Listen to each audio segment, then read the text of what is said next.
के प्रेस वार्ता में आप सबों के सामने राष्ट्रीय जनतांत्रिक गठबंधन के लोकप्रिय उम्मीदवार श्री विवेक ठाकुर जी, उनकी बाईं ओर भारतीय जनता पार्टी नवादा के अध्यक्ष अनिल मेहता जी, उनकी बाईं ओर पूर्व जिला अध्यक्ष भारतीय जनता पार्टी नवादा वीरेंद्र बाबू, उनकी बाईं ओर बैठे हुए जिला के प्रभारी भागलपुर जिला के प्रभारी राजेश चंद्रवंशी जी, उनकी बाईं ओर भारतीय जनता पार्टी के पूर्व अध्यक्ष संजय कुमार मुन्ना जी, उनकी बाईं ओर बैठे हुए रजौली के पूर्व विधायक कन्हैया रजवाड़ जी, उनकी बाईं ओर बैठे हुए युवा मोर्चा के प्रदेश के महामंत्री शशि रंजन कुमार जी, मेरी दाहिनी ओर बैठे हुए लोकसभा के संयोजक और भारतीय जनता पार्टी के पूर्व अध्यक्ष भाई विनय कुमार जी, हमारे दाहिनी ओर बैठे हुए भारतीय जनता पार्टी के पूर्व अध्यक्ष प्रदेश के कार्यकारिणी सदस्य प्रोफेसर विजय कुमार सिन्हा जी, और मैं खुद प्रदेश मीडिया प्रभारी सुनील सेवक, आप सब आज की प्रेस वार्ता में आए हैं। आप सबों का स्वागत अभिनंदन है। मैं अपने प्रत्याशी श्री विवेक ठाकुर से आग्रह करता हूं कि आप सबों को संबोधित करें। माननीय विवेक ठाकुर जी। नमस्कार। आज आप जैसा जानते हैं कि चुनाव प्रचार का आज अंतिम दिन है और 5 बजे संध्या के बाद से प्रचार प्रसार बन जाएगा और आप लोगों के माध्यम से सबसे पहले इस वार्ता शुरू करने के पहले मैं पूरी नवादा लोकसभा की जनता से अपील करता हूँ कि 19 तारीख को सुबह अपने आप को तैयार कर लें कि निश्चित रूपेण मतदान करने जाएं और लोकतंत्र का इससे बड़ा जनाधिकार किसी व्यक्ति के पास नहीं है। जो व्यक्ति नहीं, देश का भविष्य एक आम आदमी के हाथ में होता है मत के माध्यम से। तो पुरुष महिलाएं पहली बार जो वोटर बने हैं वो इस महापर्व में पूरी तरह से सम्मिलित हों, ये आपके माध्यम से मैं अपील करता हूँ। और राष्ट्र निर्माण का यह पर्व, राष्ट्र कहाँ सुरक्षित है, किसके हाथों में सुरक्षित है, ये आपको तय करना है अगले 5 साल। आज हम सब जानते हैं कि जिस मुकाम पे देश खड़ा है, एक नई छलांग के लिए भारत तैयार है, रोड मैप तैयार है। प्रधानमंत्री मोदी के नेतृत्व में हमारा अगला 2030 तक का पूरा रोड मैप तैयार है। जो काम प्रारंभ भी हो चुका है, ये अलग बात है, बीच में चुनाव, लेकिन हमें नहीं और फिर नए सिरे से नहीं आ रहा। भारत सरकार ने 2030 का रोड मैप पे मैं आपको बता रहा हूँ कि काम चल रहा है। तो यही निरंतरता जो है देश को हमको आज इस गौरवान्वित स्थान पे पहुंचाया है। भारत जो है पूरे विश्व में एक कद्र से देखा जा रहा है हिंदुस्तान। आज आपके सामने जो है मैं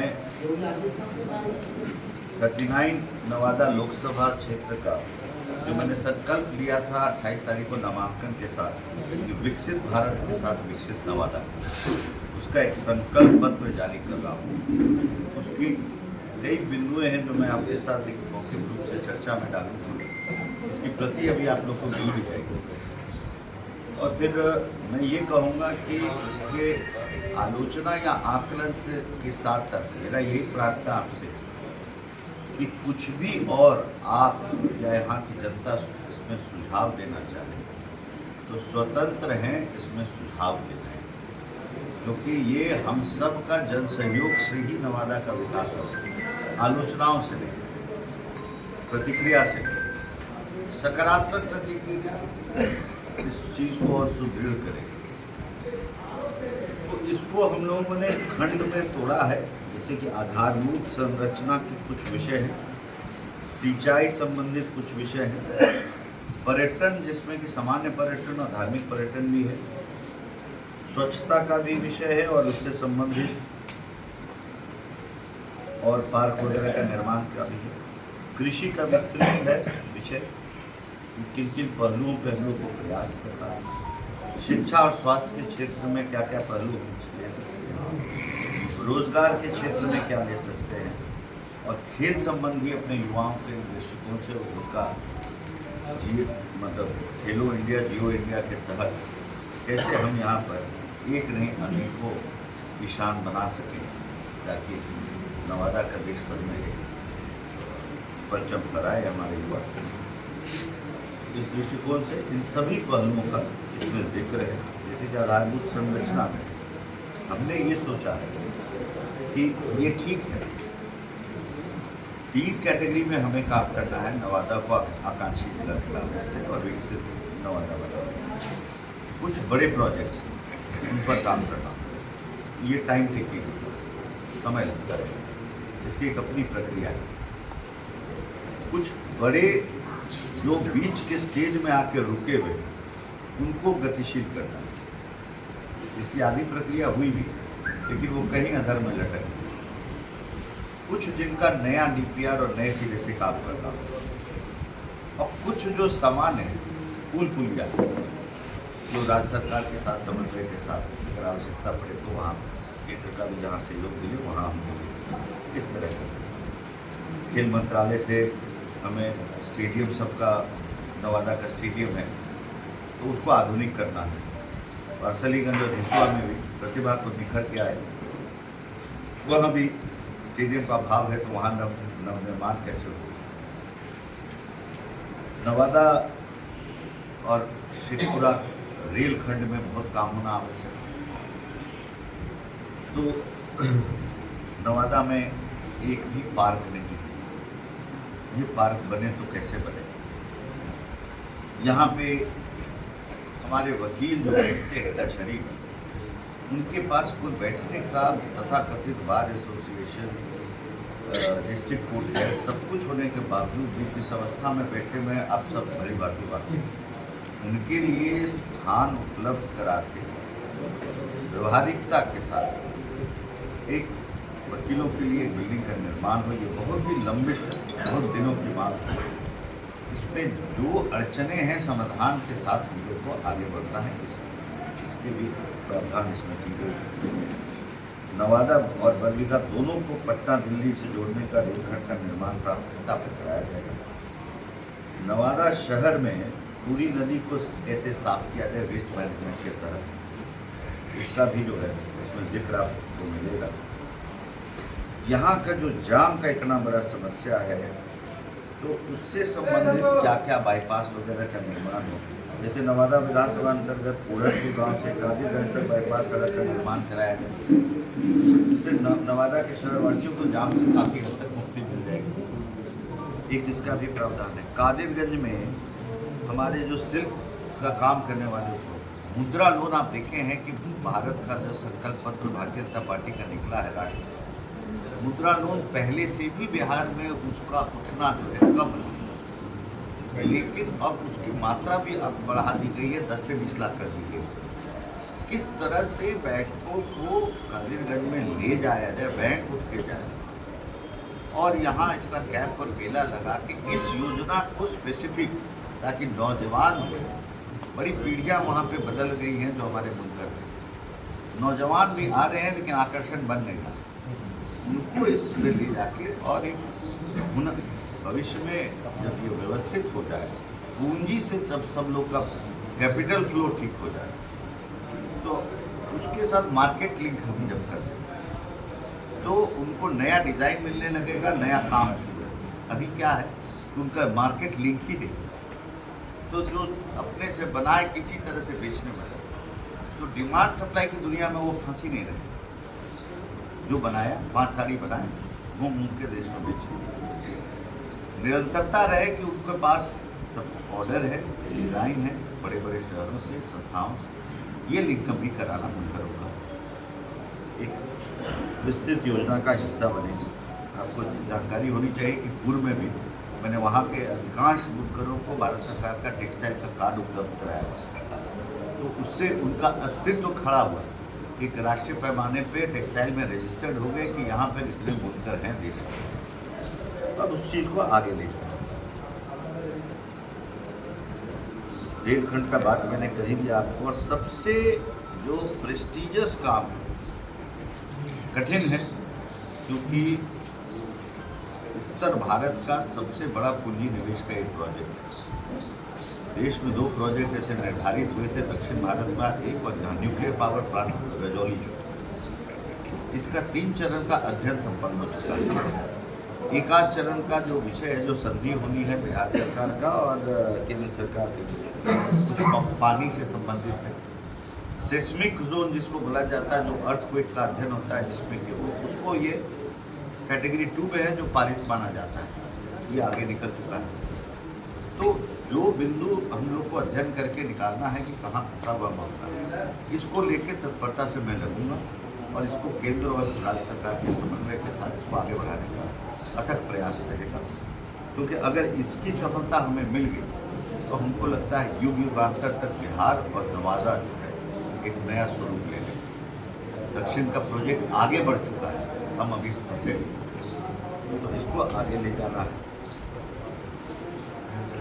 एक डीपीआर बनवाना है कि किस तरह से हम नवादा शहर में एक रिंग रोड का निर्माण कर सकते, यहाँ के ट्रैफिक का एक प्लान्ड फ्लो नहीं होता ना, व्यवस्थित फ्लो, जहाँ से निकला इधर से हुआ होते हुए, ये जैसे जैसे एक रास्ता बना हुआ है कि उसी को लोग अनुपालन, ट्रैफिक का एक फ्लो चार्ट के साथ आगे बनता है, जो गतिशक्ति में आता है उसको यहाँ पर लाना। आपका सद्भावना चौक रेलवे क्रॉसिंग पर नेशनल हाईवे 20 का कनेक्टिंग रोड पर फ्लाईओवर बनाने की दिशा में कैसे प्रयास हो, ये चीज़ चिंता करना। गया नवादा सड़क मार्ग पर हिसुआ से बाईपास बनवाने की दिशा में समुचित प्रयास करना।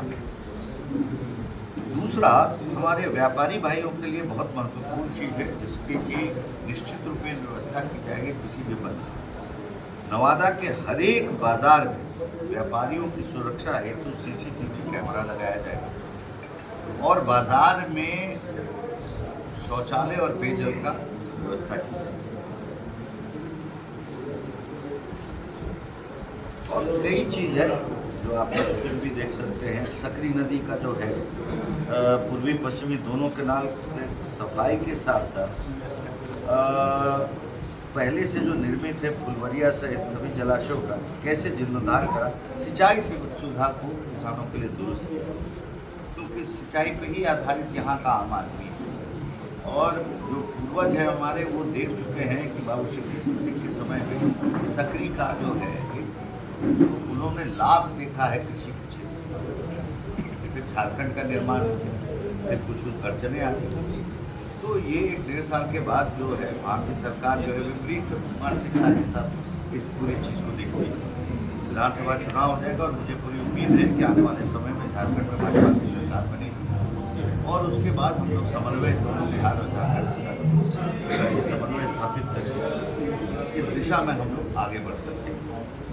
पर्यटन का जितना अधिक स्कोप है नवादा में, एक अछूता क्षेत्र है ककोलत। मैं खुद जब बचपन में पढ़ता था तो मैंने खुद के स्कूल से दिन भर का ट्रिप स्कूल के बच्चों का पढ़ा नहीं। पटना में ये लोकप्रिय था,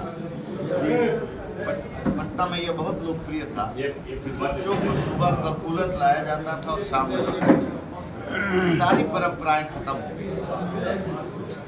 तो ककोलत का जो है उसको कैसे जो है पर्यटन के मुख्यधारा में जोड़ा जाए, उसको जरा अध्ययन करना। धार्मिक पर्यटन का जो नवादा में जो और प्रतिभा है उसको किस तरह से जाना है। हम सूर्य मंदिर को जानते हैं हारी के, लेकिन दुनिया नहीं जानती कि पौराणिक कितना पौराणिक। कई ऐसे मंदिर हैं जिसका कार्बन डेटिंग की आवश्यकता है, उससे एज पता चल जाएगा मंदिर कार्बन डेटिंग।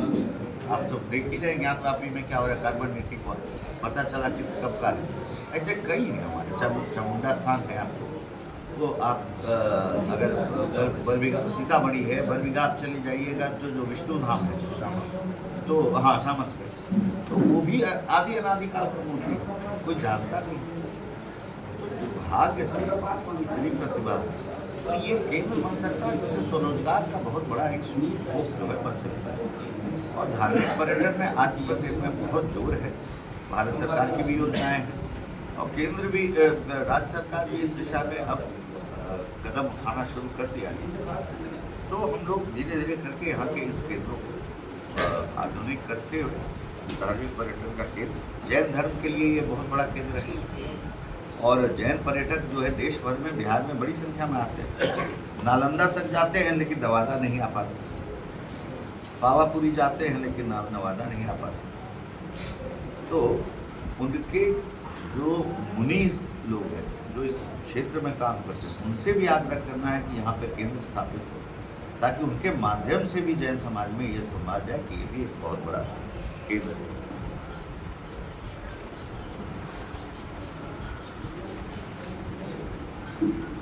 तीसरा, ये हमारी नई पीढ़ी को बहुत जानकारी दी है कि कैसे ये विभूतियों का सलीना और उनके नाम पे कोई भी स्मृति स्थल यहाँ पे है।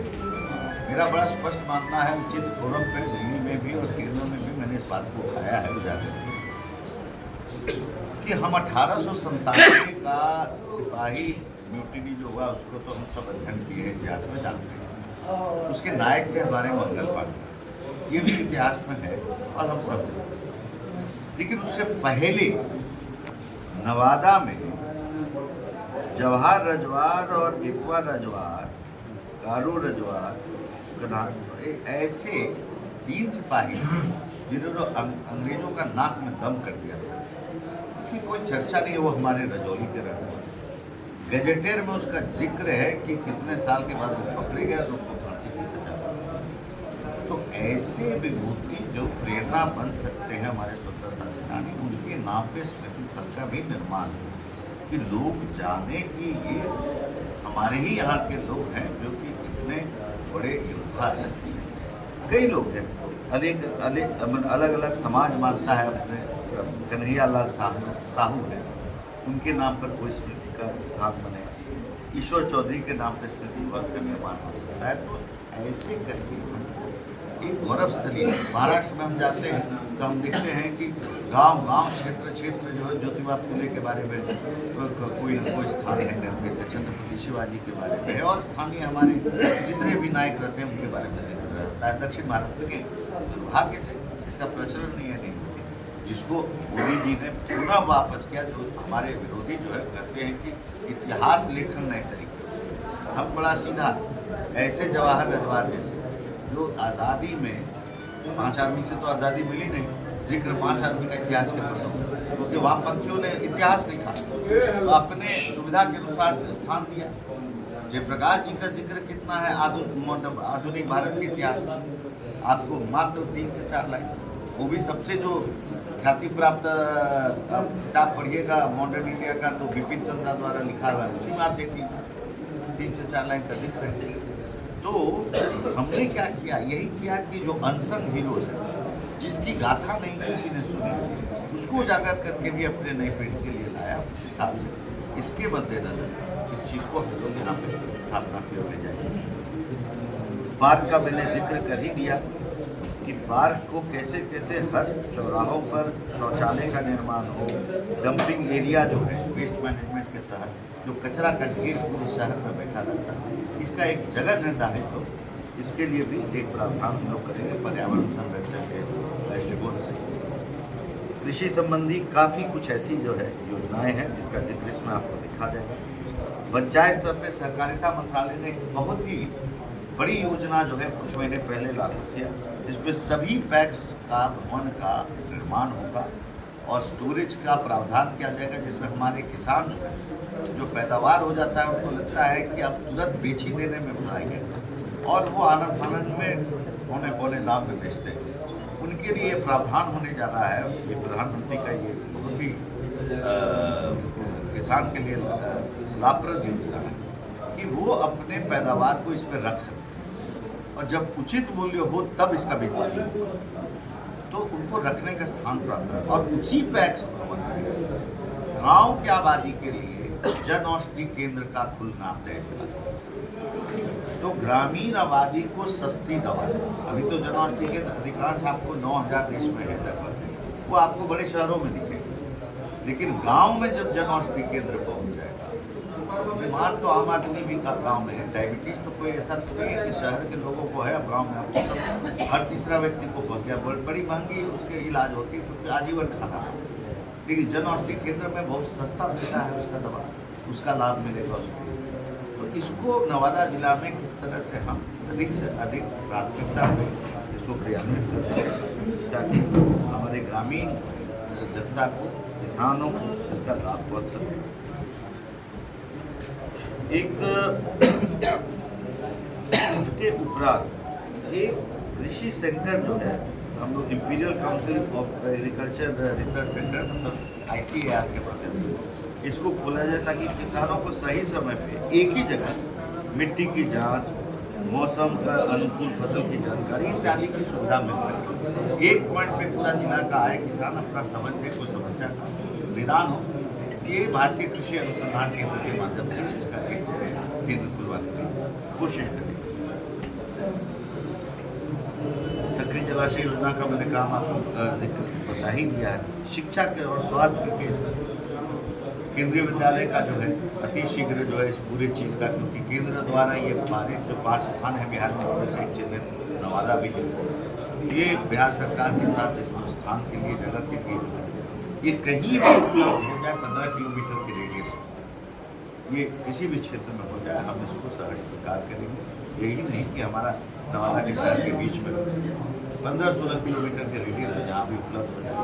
और ये बहुत ही बड़ा महत्वाकांक्षी प्रोजेक्ट है, जल्दी से जल्दी ये चालू हो। इस पर बहुत प्राथमिकता पर हमें प्रयास करना है। और नवादा सदर अस्पताल में एक बच्चा वार्ड की स्थापना हो, विशेषकर स्पेशलाइज चाइल्ड का जो है ये होना चाहिए। अभी उसके सब चीज़ ये अलग से है, डॉक्टरों ने मांग किया, तो ये मेरे मन में आया। इसके छपने के बाद की बात, बरबीघा में श्री कृष्ण राम रुचि कॉलेज में PG की पढ़ाई की व्यवस्था कराई गई, जो कि वहाँ का एक आम मांग है। तो इस तरह से मेडिकल कॉलेज की स्थापना हो नवादा लोकसभा के अंतर्गत, हर डिस्ट्रिक्ट में खुलना सब जगह हो रहा है, नवादा भी वंचित, तो कैसे नवादा भी उस सूची में सूचीबद्ध हो, इसकी चिंता करनी है। तो कुल मिला के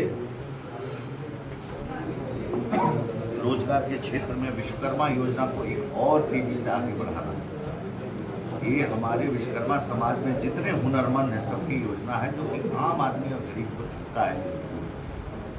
ये आंशिक प्रचार का केस हुआ है, इसको विस्तृत प्रचार का केस हमें बनाना है। नौजवानों को मुद्रा से जोड़ना है, मुद्रा बैंक योजना से। और उसके साथ बहुत प्रतिभा है यहाँ, स्वयंसेवी संस्थाएं बहुत शांति से कई काम कर रहे हैं, उनको भी इससे जोड़ना है, ताकि उनका काम और ये जोर से जुड़े।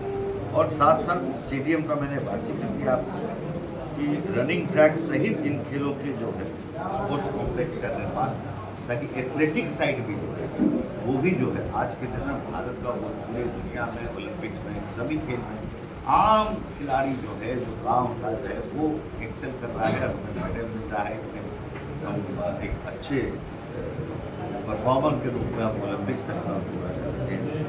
तो ये स्पोर्ट्स कॉम्प्लेक्स का जो निर्माण होना है, ये एथलेटिक साइड रनिंग ट्रैक वगैरह के साथ इसका व्यवस्था सुबह में भी हो, स्टेडियम के निर्माण के साथ हरसलीगंज में भी, और यहाँ का जो है अभी वर्तमान में उसको अत्याधुनिक रूप से उसको निर्माण। और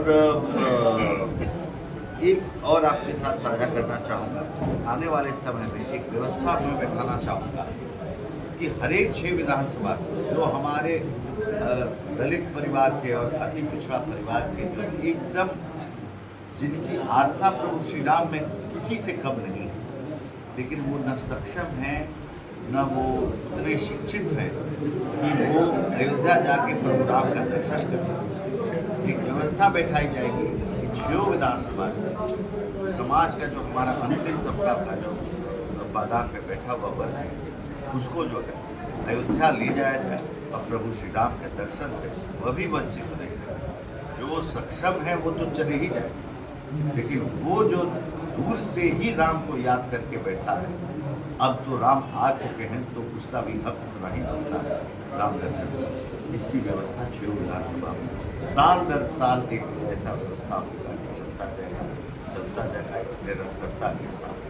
और इसके साथ एक व्यवस्था हम लोग ये भी करेंगे कि यहाँ पे भी जो हमारे नवादावासी हैं, एक केंद्र की स्थापना की जाएगी व्यवस्थित रूप से, कि जो हमारे स्वयंसेवी संस्था हैं और लोग जो आम जन जो सोशल वर्क करना चाहते हैं, एक केंद्र की स्थापना होगी कि जो मृत हो जाते हैं उनके बॉडी को जलाया जाता है। सबकी इच्छा रहती है कि उसका जो अंतिम है वो हम काशी में या हरिद्वार में उसको जो है पूजा करके डाल सकते, लेकिन बहुत लोग नहीं कर पाते।